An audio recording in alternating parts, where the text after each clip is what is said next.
This is a short lesson about when the derivative can fail to exist. We've been operating so far under the assumption that when you write f prime of x, that always makes sense, that you can put in a value of x and you'll get a derivative. As it turns out, that's not always the case. And we're going to look as to the why later this year. We're skipping a lot of the details at the beginning about the reasons for these things. I'll sketch roughly why they don't exist, but you need to know when can the derivative fail to exist. So I'm sorry about the shadows here. So let me detail. There's four cases. I'm going to move from the most obvious to the least obvious. So the most obvious is f prime of a does not exist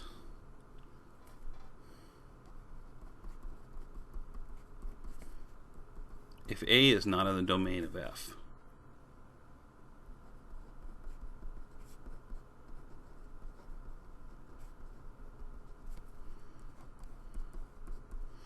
So if it doesn't make any sense to put a into f, then f prime of a also won't make any sense. For example, if I'm looking at f of x equal square root x, the domain of this is all non-negative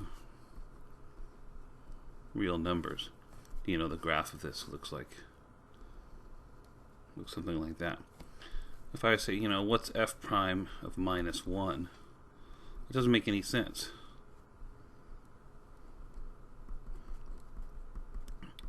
Minus 1 is way over here. It's not in the domain of square root x. Or another example is, say, tangent x. We looked at this the other day. Tangent goes like this and has these asymptotes.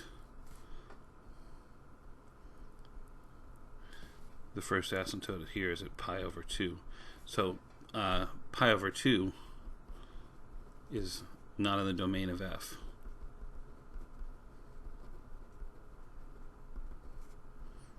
So it's not in the domain of f prime either. F prime of minus pi over 2 doesn't exist either.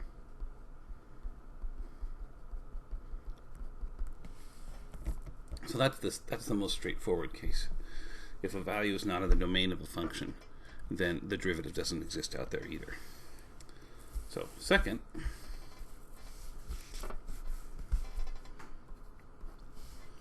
is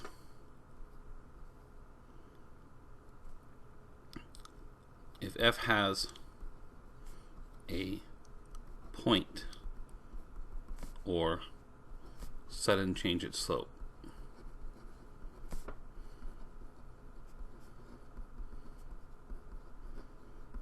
At a, then f prime of a doesn't exist. This is a little bit vague, and we're going to clear this up later in the year, this vagueness. But the classic example of this is if we look at f of x equals absolute value x. You may remember what the graph of this looks like. It looks like this. And no matter how much we zoom in here, if we zoom in on this closer, it still is a sharp point. And if we zoom in on this even closer, it still is a sharp point. It never smooths out. You can't zoom in on this enough and make it look like a line. It never looks like a line. It always has this sharp point. It's got slope 1 to the right of 0. And it's got slope minus 1 to the left of 0. But at 0, the slope has this abrupt change from minus 1 to plus 1. And so it has this point. It has a sharp angle at 0. And so f prime of 0 doesn't exist. That's the second reason that you might have the derivative fail to exist. Now notice here, clearly f of 0 is okay. The absolute value is 0, 0. This is not the same problem that we saw up here where it's not in the domain. It's simply it is in the domain, but because it has this sudden change in slope from minus 1 to plus 1 at 0, we say the derivative does not exist. We can't define what the slope is at 0 because of that sudden change. So third getting less obvious as we go on.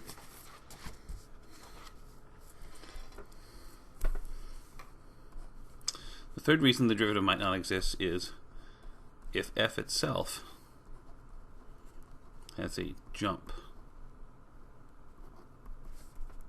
at x equals a. The technical term for this is f has a discontinuity. Now there's not many functions we can write down that behave like this. But if I have a function, and let's say this is some value a here, and the function exists at a, but when it gets to a, suddenly there's this gap, and then it continues someplace else. And so there's this sudden jump. This is called a discontinuity. We're going to talk later in the year about continuous functions and all of these fine details. It's tricky to write down functions that behave like this unless you do these piecewise defined functions.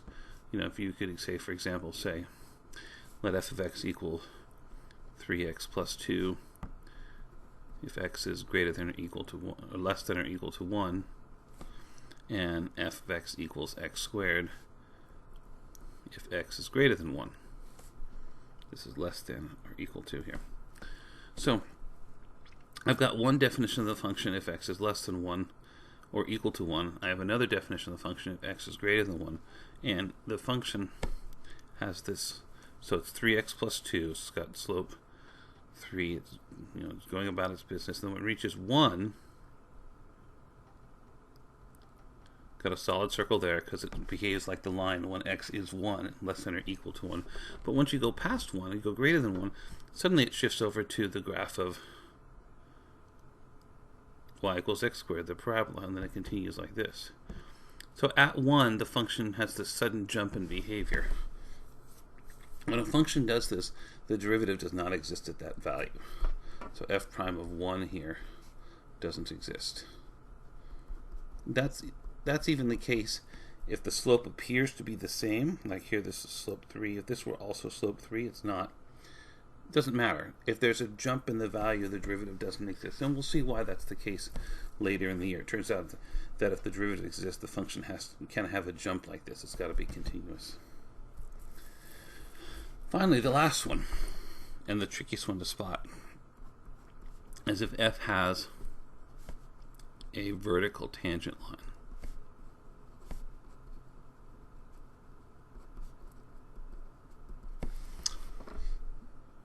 And there's a couple of classic examples of this. One is, if I look at the function cube root x, or x to the 1/3, of course. What the graph of this looks like, first of all, this is a perfectly well-defined function for all real numbers. I can take the cube root of any number, positive or negative. If I look at its graph, it's a cubic that's been reflected through the line y equals x to provide the inverse. So the graph of cube root x looks something like this. And there's a peculiar thing that's happening at 0. If I zoom in here, the function, this is a function, it passes the vertical line test. But at 0, right at the origin, if I zoom in here, right at the origin, the function is momentarily vertical. And it's difficult to understand what that means, momentarily vertical. The slopes are getting steeper and steeper and steeper and steeper and steeper, and then when we get to 0, at that point the slope, the tangent line to the curve is actually vertical, and then it goes back to being just positive values again. Now the nice thing is you have that reflected when you use the power rule here. If I can take the derivative of this using the power rule. If y is cube root x, then y prime 1/3 x to the minus 2/3. And this is 1 over 3 x to the 2/3. And we see here that even though this is well defined at 0, this is not. 0 is not in the domain of the derivative here. And so we would say that even though this is well defined, it doesn't, it's defined everywhere, it doesn't have a jump, it doesn't have a sudden change in slope, there's this peculiar thing that happens when x equals 0, where the slope is vertical, the tangent line is vertical, and so the derivative fails to exist at that point, even though the function itself does exist at that point. Another example that we've already seen is that half circle.